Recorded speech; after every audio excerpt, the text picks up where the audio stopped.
I took the last train from Platform 7 and saw my own face inside. Platform 7 was empty, but I wasn't supposed to be alone. It was past midnight at the railway station, and everything felt unusually quiet.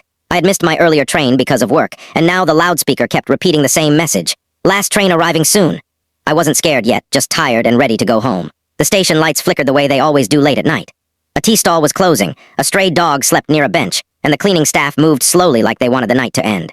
I stood with my small bag, checking my phone again and again. No signal, but that wasn't strange. Platform 7 always had bad network. Still, something about the silence felt heavier than normal. Then the announcement came again, clearer this time. Last train arriving.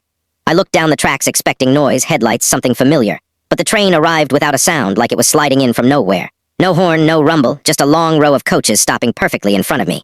The doors opened automatically, and every coach looked completely empty.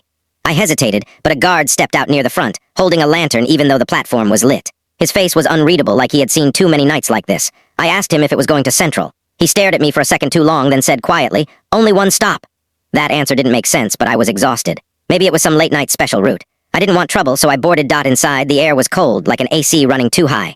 The seats were clean, almost untouched. No passengers, no bags, no voices, just my footsteps echoing down the aisle. The train started moving immediately, and I sat near the window, waiting for city lights to appear. But outside, there was nothing. No houses, no roads, no signals, only darkness stretching endlessly.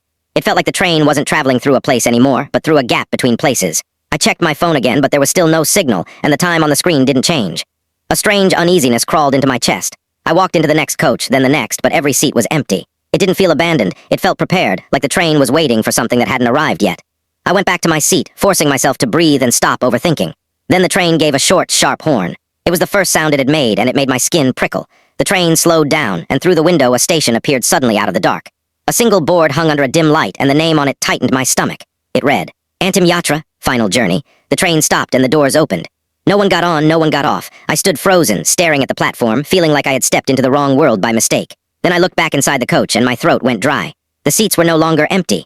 Dozens of people were sitting there silently, all facing forward, all perfectly still. And every single one of them had my face, my eyes, my clothes, like copies placed carefully in each seat. One of them slowly turned his head toward me. He didn't smile, he didn't blink, he only whispered almost gently, "You finally came." My legs wouldn't move. The guard appeared behind me at the door, his voice calm and certain. "Sir, this train was never for the living." The lights flickered once, the doors began to close, and the last thing I saw was myself sitting inside, waiting like I had been there forever.